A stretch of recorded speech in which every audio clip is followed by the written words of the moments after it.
When I first came into this industry and I met non-Trey gangsters and I was non-Trey blood, I was calling hits. We was robbing niggas. We was shooting niggas. It was attempted murders. We was selling drugs. Everything I was rapping about, I was really doing. 6ix9ine est-il réellement en sécurité? Certains membres des Bloods qu'il a pu faire incarcérer seront très prochainement libres. Vont-ils se venger? C'est ce qu'on va chercher à savoir dans cet épisode. Générique.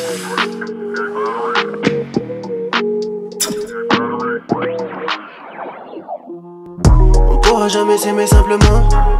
J'oublie la veille et je recommence.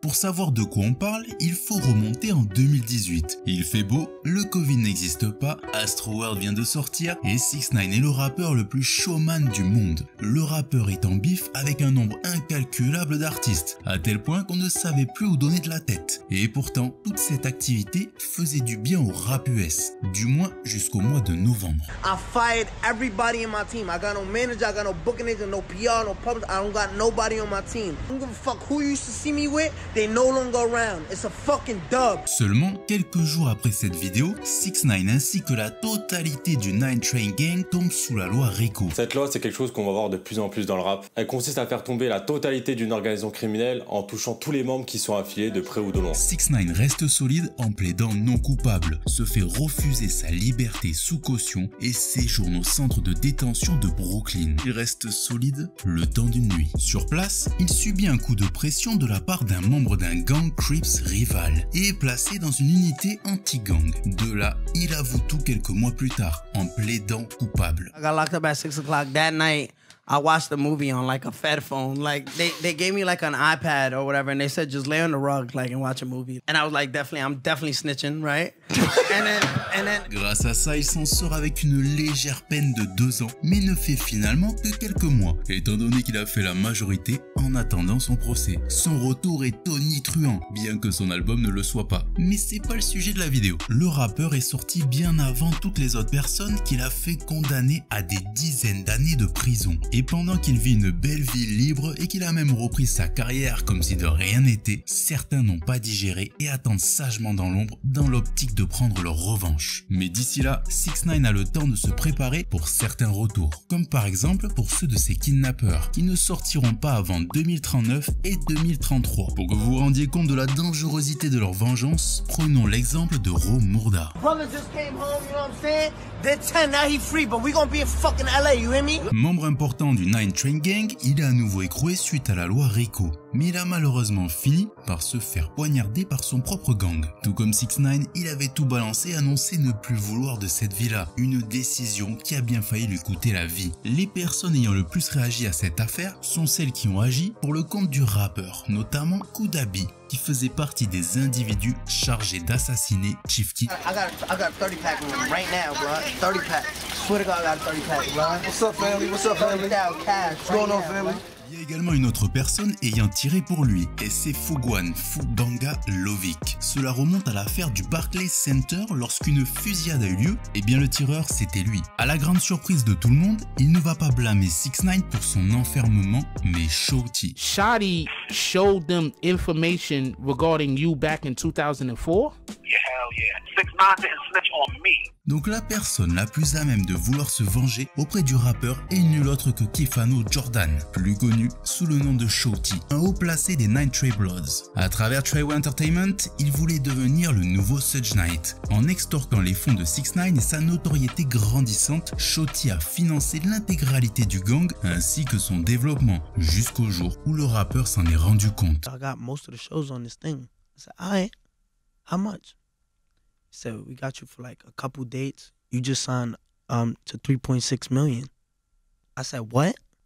I said, so it's not 300,000? Avec le kidnapping qui avait séparé le gang en 2 parties, ce n'est plus qu'une question de temps avant qu'il s'écroule. Shorty était la personne la plus proche de 6ix9ine et a évidemment réagi lorsqu'il a appris que le rappeur l'avait donné aux fédéraux. I had the opportunity today to just see Tekashi.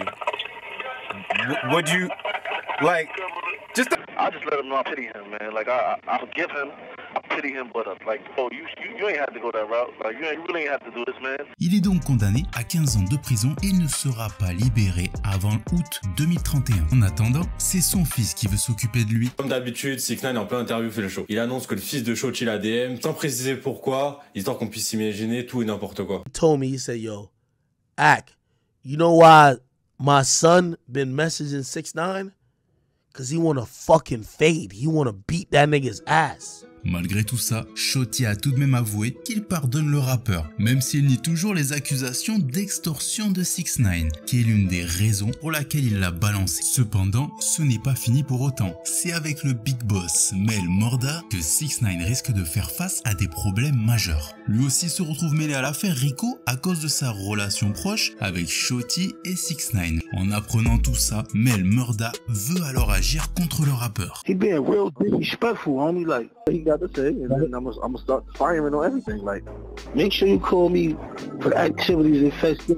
C'est lors d'un appel téléphonique avec le rappeur Jim Jones qu'on apprend qu'il cherchait un moyen pour atteindre le rappeur, et ce, malgré sa sécurité. Too much he can really do unless he gonna run around with 100 armed securities all day. You know what I'm saying? He gonna get shot at pay. You know that nigga's a demon, homie. You know that nigga live for shit like this, homie. He gonna treat that nigga like he was blowing Chinese shit up. He gonna be lying with that nigga shit up. You don't got nothing to lose no more. This is all you have. Security better get hit. Something better happen. Condamné à 11 ans de prison, suite à ça, Mel Morda n'a fait aucun commentaire concernant une vengeance proche, étant donné qu'il semble avoir délégué la tâche à Jim Jones. How is that nigga free right now? Oh, shit. Pull up the wiretap of conspiracy attempted to commit murder.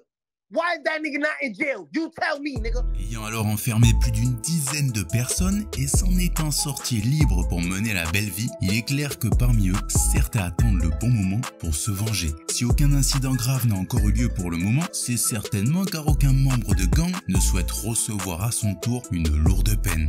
Mais bon, même en dehors de ça, le rappeur n'est pas forcément en sécurité au sein même de l'industrie de la musique.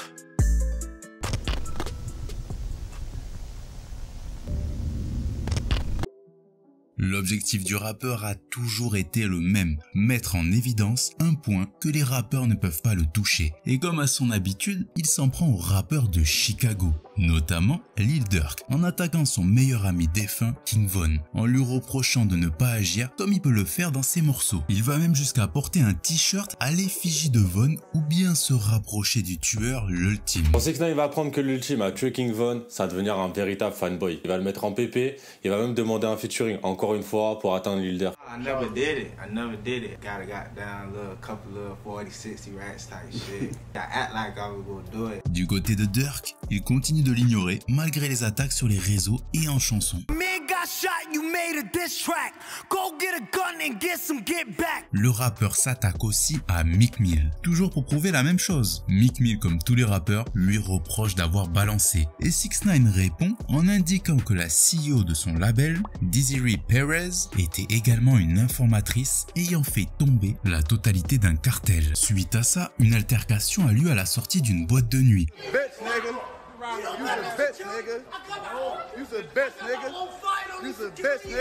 Encore récemment, un nouveau bif est apparu avec Fivio Foreign, un vrai Crips reconnu dans la rue. Une embrouille qui commence suite au titre de roi de New York que les deux convoitaient. Numbers don't determine the king of New York. You know what determines the king of New York? What? How many people want to follow you? How many people want to wear a hairstyle like you? How many people want to dance like you? How many people want to be around you? How many people fuck with you? Là encore, une embrouille qui reste uniquement sur les réseaux sociaux, comme sait bien le faire 6ix9ine. Mais une chose est sûre, suite à toutes ces attaques, le rappeur est mal vu par la majorité des gangs, que ce soit Durk, Meek ou encore 21 Savage, qui a presque dédié un album complet à 6ix9ine. Aucun d'entre eux n'attaque personnellement le rappeur. C'est pour ça que lorsque 21 et 6ix9ine étaient dans la même boîte de nuit, il ne s'est rien passé. En même temps, ce ne sont pas seulement des rappeurs, mais aussi des businessmen. Even if I seen him, I don't got no intention to do nothing to you. You just a rat. You go your way, I go my way. Just cause you call a nigga a rat, that don't mean you gotta kill him when you see him. If I would've went on the internet or went on the song and said, hey, when I see 6ix9ine, I'ma do something to him, then I gotta stand on that. Qu'un artiste ne souhaite alors risquer sa carrière et sa liberté, surtout au vu de leurs antécédents. Beaucoup ont vu un bon nombre de proches écoper de longues peines et ne veulent donc pas se retrouver dans la même situation. Et ça, 6ix9ine le sait et c'est pour ça qu'il en joue. Néanmoins, ce n'est pas forcément le cas pour les personnes en dehors de l'industrie, qui n'ont elles pas de carrière à perdre. En plus de ça, comme on l'a dit en intro, le rappeur a annoncé s'être débarrassé de sa sécurité et se balade toujours seul mais armé. Le rappeur a renouvelé son entourage qu'on peut apercevoir de plus en plus. Cette fois-ci, 6ix9ine s'est entouré de goons de son ancien quartier à Brooklyn. Without that label on him, bro, or whatever that unfortunate situation that happened, you heard?